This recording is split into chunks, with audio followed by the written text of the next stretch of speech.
Hola, soy Santiago Garzón y en esta oportunidad les quiero hablar acerca de los proyectos de infraestructura y la asignación de riesgos, puntualmente en Colombia, a la luz del régimen de contratación pública y en particular atendiendo a los efectos que tiene sobre las condiciones financieras de especificaciones técnicas y la determinación de obligaciones de las partes de los contratos. Para abarcar este tema, quiero aprovechar el contexto actual en el cual hay mucha expectativa frente a la entrega de una de las obras más importantes de infraestructura del país, histórica por demás, que tiene que ver con antecedentes de incluso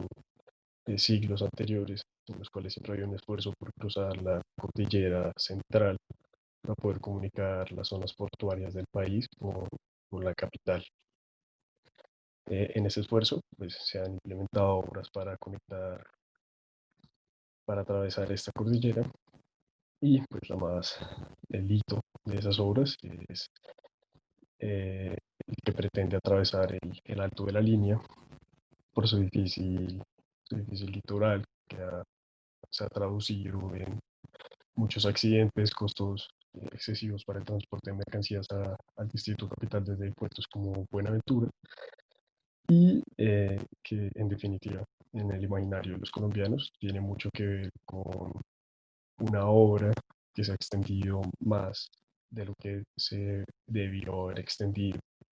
que también se traduce para el pensar de cualquier ciudadano, que ha implicado gastar más recursos de los que se le deberían haber asignado a ese proyecto. Quiero hablar puntualmente de esa obra y evaluarla desde la perspectiva de asignación de riesgos, porque en definitiva, en la forma en la que se estructuran los proyectos, se marca la pauta de cómo las condiciones particulares de un proyecto pueden reflejarse en un aspecto positivo para los contratistas que pueden tenerlo como una oportunidad de mostrar su experticia, de asumir mayores recursos o retos para cumplir con mayor prontitud al Estado, o por el contrario, en la pesadilla de las partes, porque en un afán por garantizar el pronto cumplimiento o incluso que, que alguna parte tiene mayores cargas que la otra, se asumen costos excesivos o simplemente no se especifica bien el proyecto. Por ejemplo, en el caso de este proyecto del cruce de la línea, con el fin de elaborar ese túnel con la mayor prontitud, la agencia a cargo de esta tarea, el Instituto Nacional de Vías, afanó los procesos de selección, intentando que fuese el eventual contratista quien tuviese a su cargo determinar cuál era la mejor alternativa para desarrollar ese cruce. Sin entrar en detalle sobre las características técnicas del proyecto, eso trae repercusiones bastante evidentes, como que los estimados de costos y duración del proyecto. Los costos en un principio fueron determinados hasta en menos de 500 mil millones de pesos, esto para el año 2009, cuando se adjudica la primera concesión relacionada con este proyecto, y en la actualidad, estimados de inicio de este año, ya se habían gastado al menos 3 billones de pesos para la ejecución de este proyecto. Si bien el proyecto no tiene solamente la construcción e implementación del túnel que atraviesa el alto de la línea, eh, sí son costos muy excesivos, pero que de alguna forma tienen que ver con la dificultad de este proyecto. Para hacernos una idea de lo ambicioso que es el proyecto, Colombia y la ingeniería colombiana se ha caracterizado por asumir este tipo de iniciativas de túneles largos y, por ejemplo, en Latinoamérica, Colombia actualmente tiene 4 de los 5 túneles más largos de la región, e incluso un túnel que está con unas características de longitud muy similares a las de el cruce de la línea, que es el túnel de Oriente en la zona metropolitana de Medellín. Ese proyecto, y al igual que cualquier otro de los que estamos aquí señalando, como estas 5 primeras referentes de los túneles en Latinoamérica, en ningún caso tomaron el tiempo que ha tomado la construcción del cruce de la línea y tampoco requirieron la asignación de recursos que ha demandado este proyecto, el cruce de la línea y como tal el túnel de la línea, como tal el cruce de la cordillera central, ha sido muy excesivo en su duración y sus costos. Traigo a colación este proyecto porque, en definitiva, creo que una mejor asignación de riesgos o aterrizada a los criterios que se aplican en la actualidad habría podido ahorrar o disminuir en alguna forma estas dos condiciones. Última coletilla, menciono que en un primer momento, cuando se considera la ejecución del proyecto, se estimó que en 5 años se iba a poder ejecutar esta obra y han transcurrido más de 11 años sin que a día de hoy se hayan entregado todavía las obras, pero pues, con la expectativa de que para el mes de septiembre de 2020 ya esté en ejecución. Para desarrollar el asunto de la asignación de riesgos a los proyectos de infraestructura, usaré transversalmente el ejemplo del cruce de la línea, pero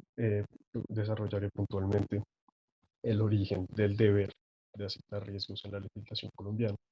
para luego revisar las modalidades de asignación que han existido en nuestro régimen o las posibilidades que hay en el panorama global, aterrizando puntualmente al régimen actual que se aplica en Colombia. Y por último, entraré a revisar el panorama reciente de la pandemia con ocasión al coronavirus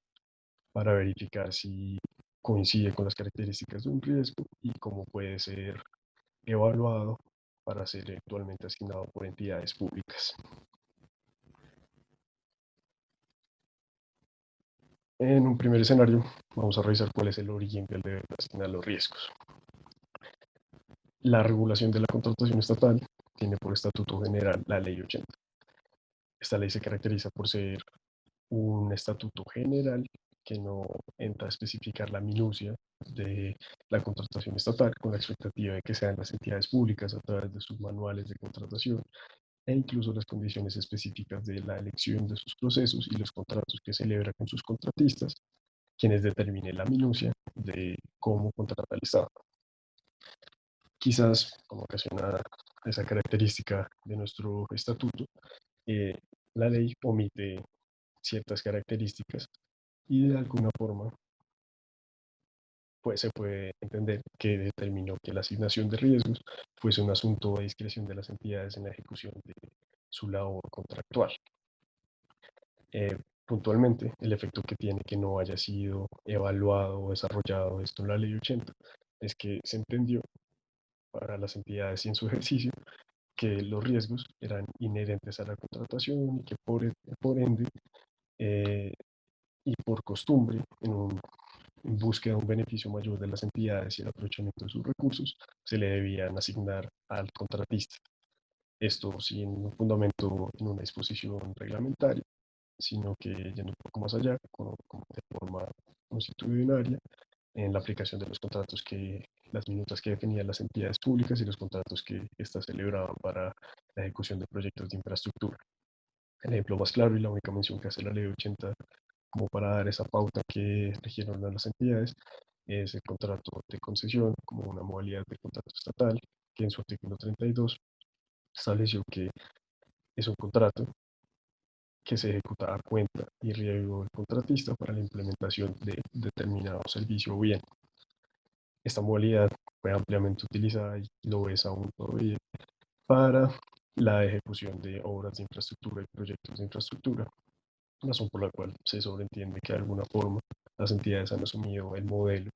de entregar a sus contratistas todos los riesgos para la ejecución de la infraestructura.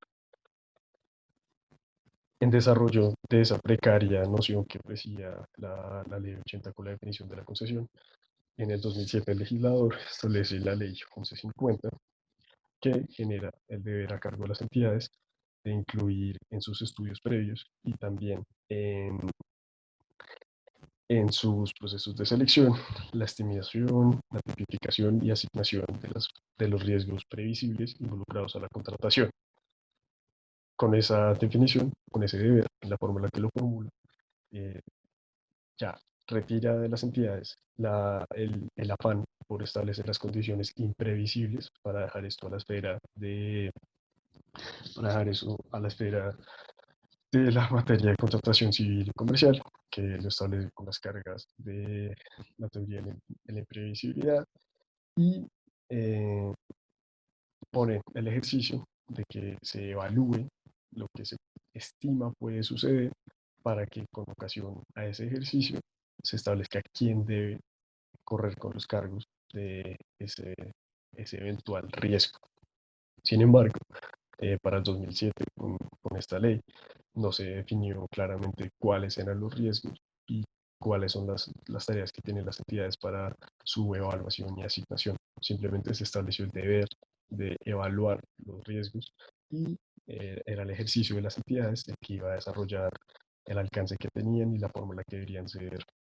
asignados. Esto cambia con la formulación o la regulación que representa el decreto 1510 de 2013, ahora integrado en el decreto único del sector de planeación nacional, porque a diferencia de la ley 1150, que tan solo se refiere al deber que tienen a su cargo las entidades, este decreto pone a cargo de la Agencia de Contratación Estatal Colombia Compra Eficiente la definición de guías que incluyan criterios claros para evaluar cuáles son los riesgos, de qué forma deben ser puestos a estudio de las entidades para establecer quién los tiene a cargo y cuál es su magnitud. Bajo ese último panorama, también entran a aplicar en la evaluación de riesgos otras entidades en Colombia, más allá de las entidades estatales para la ejecución de los contratos, teniendo a la Agencia de Contratación Estatal como una guía para definir los riesgos relevantes y la forma en la que podrían ser considerados en cada proceso de selección. Y además, porque el COMPES, como entidad muy atada a la planeación nacional y a la evaluación de financiamiento de los proyectos e iniciativas nacionales, establece criterios que, conjunto a las guías y nociones que define Colombia como eficiente, pueden ser utilizados por las entidades para establecer la asignación de los riesgos en sus procesos de selección, teniendo así la evolución de pasar de un régimen en el cual por costumbre se asignaban todos los riesgos a los contratistas para cuidar la seguridad de la entidad y que de alguna forma es lo que se pudo haber aplicado en el caso del el túnel de la línea, donde en un esfuerzo por cuidar al Estado en una obra muy compleja se le asignan cargas excesivas como determinar la relevancia o la dificultad del proyecto, sin haber hecho unos estudios juiciosos que establecieran qué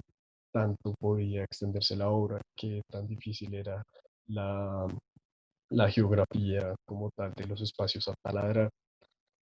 y dejando que el contratista tuviese que descubrir de alguna forma estas características en la ejecución del proyecto como tal, distinto a como propone ya las guías y documentos COMPES que formulan que características de la naturaleza de los proyectos, como podrían ser, por ejemplo, el ecosistema en el que se desarrolla, eh, tienen que ser puestas a cargo del contratista solamente si éste los puede, si éste tiene las herramientas para asumirlos, cosa que no implica necesariamente que el contratista, por ejemplo, en el caso del túnel de la línea, no pudiese asumir ese riesgo, pero que sí traería sobre la mesa la posibilidad de que el contratista tuviese que desarrollar labores adicionales o obras adicionales que pagara el Estado para establecer qué tareas tiene que completar para asumir la relevancia o la dificultad de las obras que tiene que desarrollar. Ese panorama de las posibles del desarrollo legal que ha tenido en Colombia los riesgos, nos permite la asignación de riesgos, nos permite también establecer qué modalidades hay. Y están muy acentuadas con esos tres momentos que ya revisamos. En un primer momento podemos hablar de una modalidad predeterminada que establece que bien por un mandato legal o por una costumbre que se aplica por las entidades, ya se sabe cómo van a ser asignados los riesgos sin revisar puntualmente las características de los proyectos. que sería de alguna forma lo que pudo haber sucedido en el proyecto de la línea, puntualmente con características de duración y costos. Entonces se fijó un costo fijo, único, y se estableció una duración sin, sin tener a consideración los eventuales sobrecostos y o, inconvenientes que pueden surgir en la ejecución del proyecto. Por otro lado, hay una modalidad contractual que atiende sobre todo a las características de la obra específica y no parte de criterios definidos para establecer a quién debe asumir cada riesgo. En el modelo colombiano, esta modalidad no ha sido aplicable, sino cuando las entidades estatales acuden a adelantar procesos bajo procedimientos o con el financiamiento de entidades internacionales o extranjeras, porque la regulación de contratación estatal permite aplicar eh, las normas excepcionales que esos procedimientos implican, eh, pasando por encima por la regulación de contratación estatal en Colombia. Esto es, incluso dejando de atender a los criterios de asignación de riesgos. Sería el caso de, por ejemplo, la adjudicación de la primera línea del Metro de Bogotá, que fue financiada por el Banco Interamericano de Desarrollo y por ende pudo asignar los riesgos con base a las características plenamente contextuales del proyecto. Teniendo estas dos modalidades como punto medio, el de ponderación de criterios generales, que asigna a alguna entidad del orden nacional, generalmente la tarea de establecer criterios con base a los cuales las entidades pueden definir quién debe tener los riesgos a su cargo, cuáles son los riesgos, cuáles son de mayor relevancia y cuáles no, y las incidencias que tiene cada tipo de riesgo, para que las entidades, desde el caso puntual y desde la experticia que les caracteriza en la ejecución de determinados proyectos, puedan establecer quién lo debe tener a su cargo. Este sería puntualmente el modelo que aplica en la actualidad en Colombia, como les decía, con base a las guías que define Colombia como presidente y a los documentos COMPES que ha establecido el COMPES. Ahora quisiera que pasáramos a hacer una revisión de qué tipo de riesgo puede ser el que se causa con ocasión de una pandemia y puntualmente el COVID, cómo podría ser apuntado en los proyectos de infraestructura que se llevan actualmente en desarrollo en Colombia. Pues bien, como se trata de un supuesto externo a las características de las obras que se desarrollan por estar en proyectos de infraestructura, esto implica que también por ser ajeno a los hechos de los humanos o incluso de las partes del contrato, se puede entender como un riesgo de la naturaleza. Los riesgos de la naturaleza, por definición de los documentos COMPES y las guías de Colombia con Proficiente, se debe entender que siempre y cuando existan formas de ser mitigados y éstas estén al alcance del contratista, pues deberían ser trasladados al contratista. En este contexto, se podría evaluar si la pandemia de alguna forma podría ser paliada por los contratistas en la ejecución de los contratos, quizás con el cuidado de las zonas que son objeto de la ejecución de las obras, pero pues sin embargo lo más seguro es que se podría sobreentender que se trata de un hecho demasiado ajeno a la ejecución de cualquier proyecto y que en realidad lo que debemos entrar a revisar es que tratándose de un riesgo imprevisible, por lo menos a la fecha, con anterioridad a que se desatara la pandemia, eh, estaría excediendo la obligación de asignar los riesgos que tienen las entidades estatales y por ende lo que debería suceder es que se proceda a una modificación contractual, bien sea de forma unilateral o acordada entre las partes, para garantizar el equilibrio contractual con la inclusión de nuevas obligaciones como las biosanitarias que ya se están exigiendo en Colombia, pero reconociendo beneficios a las contrapartes estatales y en el caso de que no hubiese lugar a esos beneficios, pues guardando la reserva que tiene el derecho que tienen los contratistas de exigir ante un juez o una instancia judicial el, la restauración del equilibrio contractual. En ese contexto podemos concluir la exposición y los dejaría con la conclusión de que en la medida de que los riesgos pueden implicar mayores cargas para los contratistas, asumir la asignación de un riesgo puntualmente puede implicar tener mayores tareas a su cargo Esto también se traduce en tener que recibir una contraprestación mayor para conseguir la ejecución de los proyectos. En ese contexto, el ejercicio de asignación de riesgos, más allá de los criterios que proponen las entidades estatales que tienen esta posibilidad o esta facultad a su cargo, también debe reposar sobre las entidades estatales, atendiendo a los recursos disponibles para la ejecución de los proyectos, porque asignar determinado riesgo implica también asumir la contraprestación mayor de las obras o servicios a ejecutar. Con esa conclusión los dejo. Creo que es como el panorama muy concreto de la asignación de riesgos en materia de infraestructura y pues voy a estar muy atento a sus comentarios que cuentan cómo creen que podríamos mejorar el tema.